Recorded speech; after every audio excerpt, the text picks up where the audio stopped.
आप ये जो 8 आवर स्कूल में जाते हो ना, आप सिर्फ बैठते हो, देखते हो टीचर की शक्ल और वापस आ जाते हो। घर आकर के आई विल रिवाइज, चाहे मुझे उसके लिए पूरी रात जागना पड़े।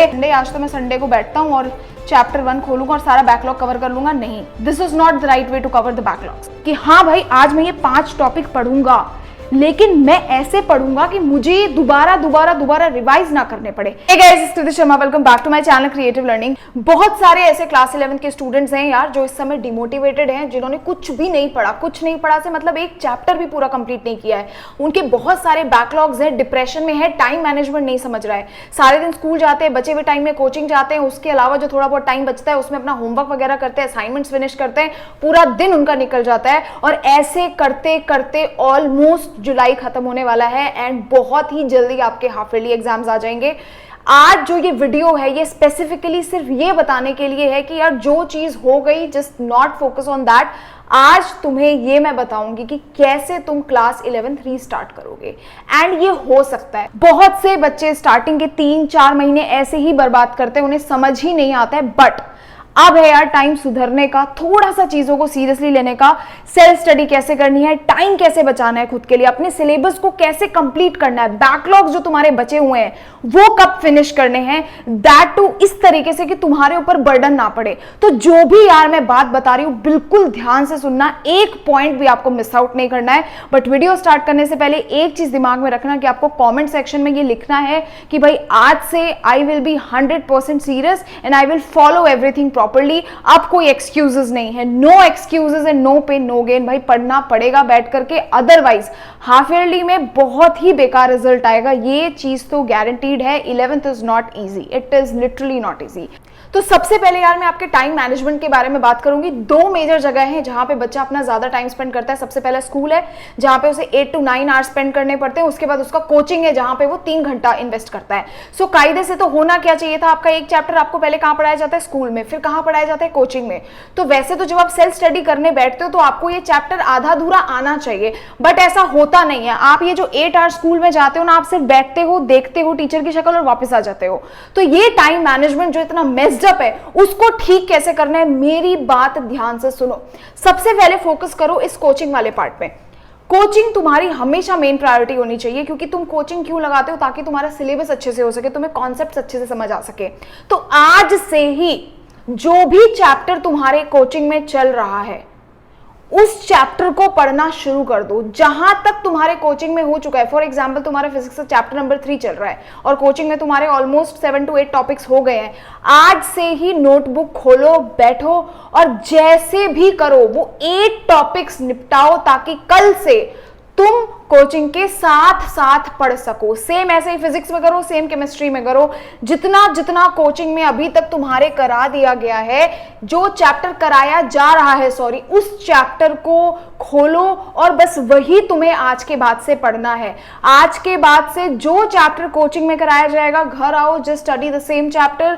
4 टॉपिक्स हुए, घर आओ, वो 4 टॉपिक्स पढ़ो। टॉपिक्स को ऐसे पढ़ो कि भाई तुम्हें वो दोबारा कभी भूले नहीं, चाहे वो तुम्हारे 4 टॉपिक ही क्यों ना हो। हर दिन बस कोचिंग में जितना बताया जाता है उतना पढ़ना है। तो आज सबसे पहला क्या टास्क है, कोचिंग में जो चैप्टर चल रहा है वही चैप्टर खोलेंगे, जहां तक हो चुका है वहां तक कवर करेंगे, ताकि कल जब हम कोचिंग जाएं तो हमें जहां से पढ़ाया जा रहा है वहां से चीजें समझ आनी शुरू हुई।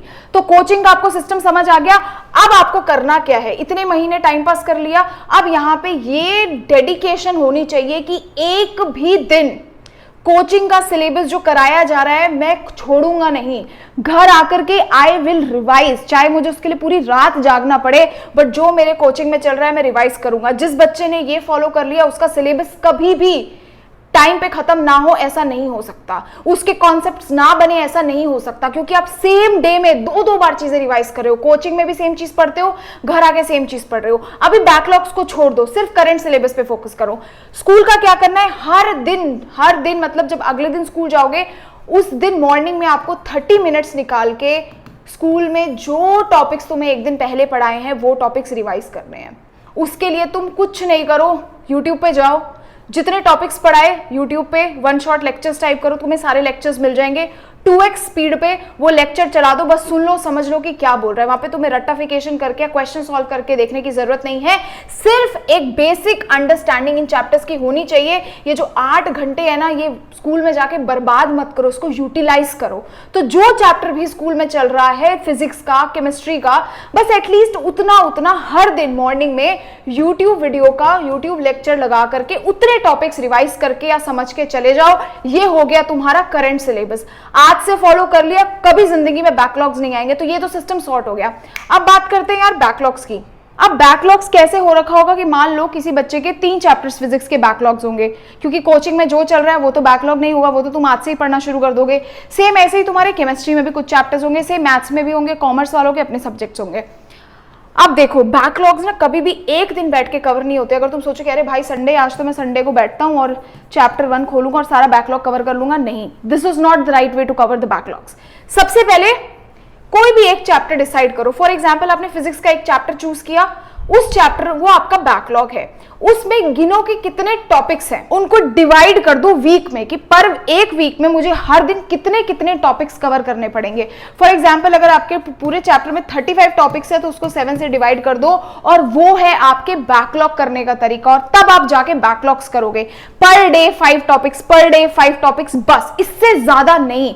जब आपकी बहुत ज्यादा हॉलीडेज आएगी उस टाइम पे आप बहुत लंबे समय तक बैकलॉग्स का काम कर सकते हो। अदरवाइज फोकस केवल करंट सिलेबस पे रखो, जो चल रहा है प्रेजेंट पे उस पे फोकस करा। बच्चे जब पढ़ने बैठते हैं, बच्चा क्लास 11 का चैप्टर पढ़ता है, उसे पता ही नहीं होता कि पढ़ के क्या जाना है। इतने बड़े बड़े चैप्टर्स में टीचर सब कुछ तो एग्जाम में डालेगा नहीं, कुछ 20-25% टॉपिक से ही सारा पेपर बनता है।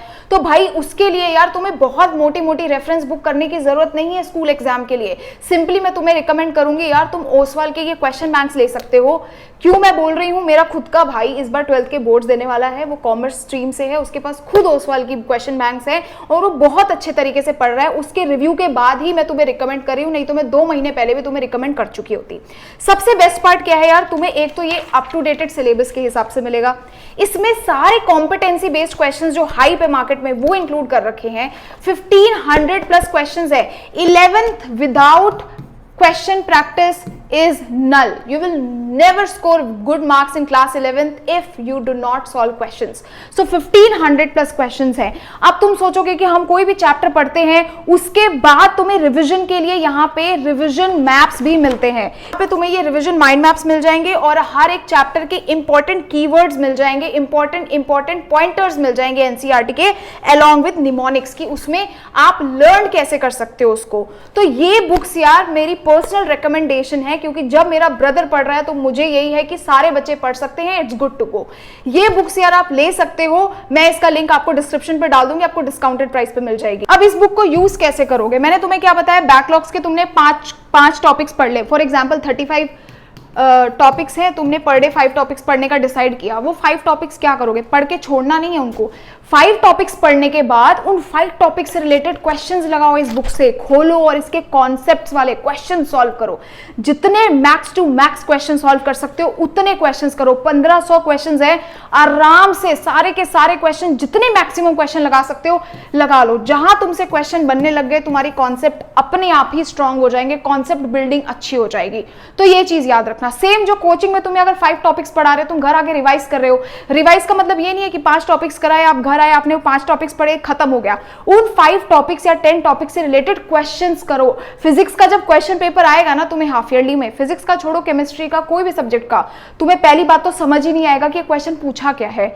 ऐसे कॉन्सेप्ट घुमाएंगे ना तो तुम्हें ऐसा सिर्फ टॉपिक पढ़ना इज नॉट इनफ, क्वेश्चंस करो। मैं बार बार ये चीज बोल रही हूं, वरना बहुत सफर करोगे। जितना अगर थोड़ा बहुत बैकलॉग्स तुम्हारा बच्चे रहता भी है, धीरे धीरे करके करो, लेकिन ईमानदारी के साथ करना है। ईमानदारी के साथ क्यों करना है, आपको इजी नहीं है मेमोराइज करना सिलेबस, तो इसीलिए धीरे धीरे पढ़ो, लेकिन अच्छे से पढ़ो कि दोबारा रिवाइज ना करना पड़े। अभी तुम स्पीड में पढ़ने की कोशिश कर रहे हो, तुमने 3 दिन में एक चैप्टर खत्म कर दिया, बाद में पता चला 1 महीने बाद तुम्हें फिर से उतना ही टाइम लग रहा है पढ़ने के लिए। नहीं, 5 टॉपिक्स पढ़ो, सोचो कि हाँ भाई आज मैं ये 5 टॉपिक पढ़ूंगा, लेकिन मैं ऐसे पढ़ूंगा कि मुझे दोबारा रिवाइज ना करने पड़े। 5 टॉपिक्स पढ़े, उससे रिलेटेड क्वेश्चन सॉल्व करें बिल्कुल ईमानदारी के साथ, जितना हो सकता है। जैसे ही कोई टॉपिक पढ़ते हो, मैं बार बार कहती हूं पढ़ा दो, जहां कोई स्टूडेंट दिखा उसको पढ़ा दो, तुम्हें वो कॉन्सेप्ट कभी जिंदगी में नहीं भूलेगा। 4 बार अगर एक कॉन्सेप्ट तुमने किसी को पढ़ा दिया, मार्क माई वर्ड्स, 4 बार भी तुमने एक कॉन्सेप्ट 4 बार अगर तुमने मैक्सिमम बता रही हूं पढ़ा दिया, मतलब तुम उसे एग्जाम आ जाए, एग्जाम के बाद अपने बाद में 2-3 साल बाद तक भी तुम वो कॉन्सेप्ट नहीं भूलने वाले। तो ये चीज याद रखना, कॉन्सेप्ट बिल्डिंग पे फोकस करना, चैप्टर खत्म करने पे फोकस मत करना। बैकलॉग्स है कोई बात नहीं, 5 टॉपिक्स पर डे करो, 2 महीने लग जाएंगे, इट्स ओके, लेकिन अच्छे से फोकस करके पढ़ो। नेक्स्ट है यार, अभी तुम बहुत ज्यादा डिमोटिवेटेड हो, बहुत ही ज्यादा डिमोटिवेटेड हो, ऑफ कोर्स तुमने क्योंकि कुछ नहीं पढ़ रखा है। इस समय बस ये सोच के चलो कि मुझे मेरी परफॉर्मेंस ट्रैक करनी है, मेरे को हर दिन कुछ ना कुछ प्रोडक्टिव निकाल कर ही रहना है। अगर तुम 2 महीने पहले 3 महीने पहले जब मैं तुम्हें बता रही थी कि यार पर डे 2 टॉपिक्स 3 टॉपिक्स भी कर लो, तो बच्चे कह रहे थे दीदी 2-3 टॉपिक्स पढ़ के सिलेबस कैसे कवर करेंगे। तुमने आज अपने 3 महीने वेस्ट कर दिए। पर डे तुमने 3 टॉपिक्स करे होते तो तुम कैलकुलेट कर लो कि तुम्हारे 3 मंथ्स में ऑलमोस्ट कितने टॉपिक्स तुम कवर कर चुके होते, कितने चैप्टर्स हो गए ये। तो छोटे छोटे स्टेप्स बहुत इंपॉर्टेंट रोल प्ले करते हैं। तो हर दिन अपनी परफॉर्मेंस ट्रैक करो जितना हो सकता है। जिस दिन बहुत ही बुरे हाल है, तबीयत खराब है, नहीं पढ़ने का मन है, डिमोटिवेटेड है, उस दिन भी मिनिमम सेट करो कि मिनिमम उस दिन भी मैं 3 टॉपिक्स तो करके ही सोऊंगा, उससे पहले नहीं। ये चीजें याद रखना, ज्यादा आपको कुछ पढ़ने की जरूरत नहीं है, हर दिन का हर दिन खत्म करो। मेरी थोड़ी थोड़ी बातों का ध्यान रखो, आप डेफिनेटली बहुत बेहतरीन तरीके से राइज करोगे, बहुत अच्छा परफॉर्म करोगे। I have full faith in you. Meditate करो। अभी सबके सब मुझे कमेंट्स में ये लिख के बताएंगे कि तुम्हारे पास चैप्टर बैकलॉग में जो चैप्टर्स हैं वो कितने हैं, और तुम कल से कौन सा चैप्टर पढ़ने वाले हो जो तुम्हारे कोचिंग में चल रहा है। ठीक है, ये 2 काम आपको करना है। जो बच्चे नए हैं या चैनल पे सब्सक्राइब कर लो और मेरा टेलीग्राम ज्वाइन कर लो, क्योंकि वहां पे मैं बहुत सारे नोट्स और स्टडी मटेरियल आपके लिए शेयर करती हूँ। Till then thank you so much and bye bye.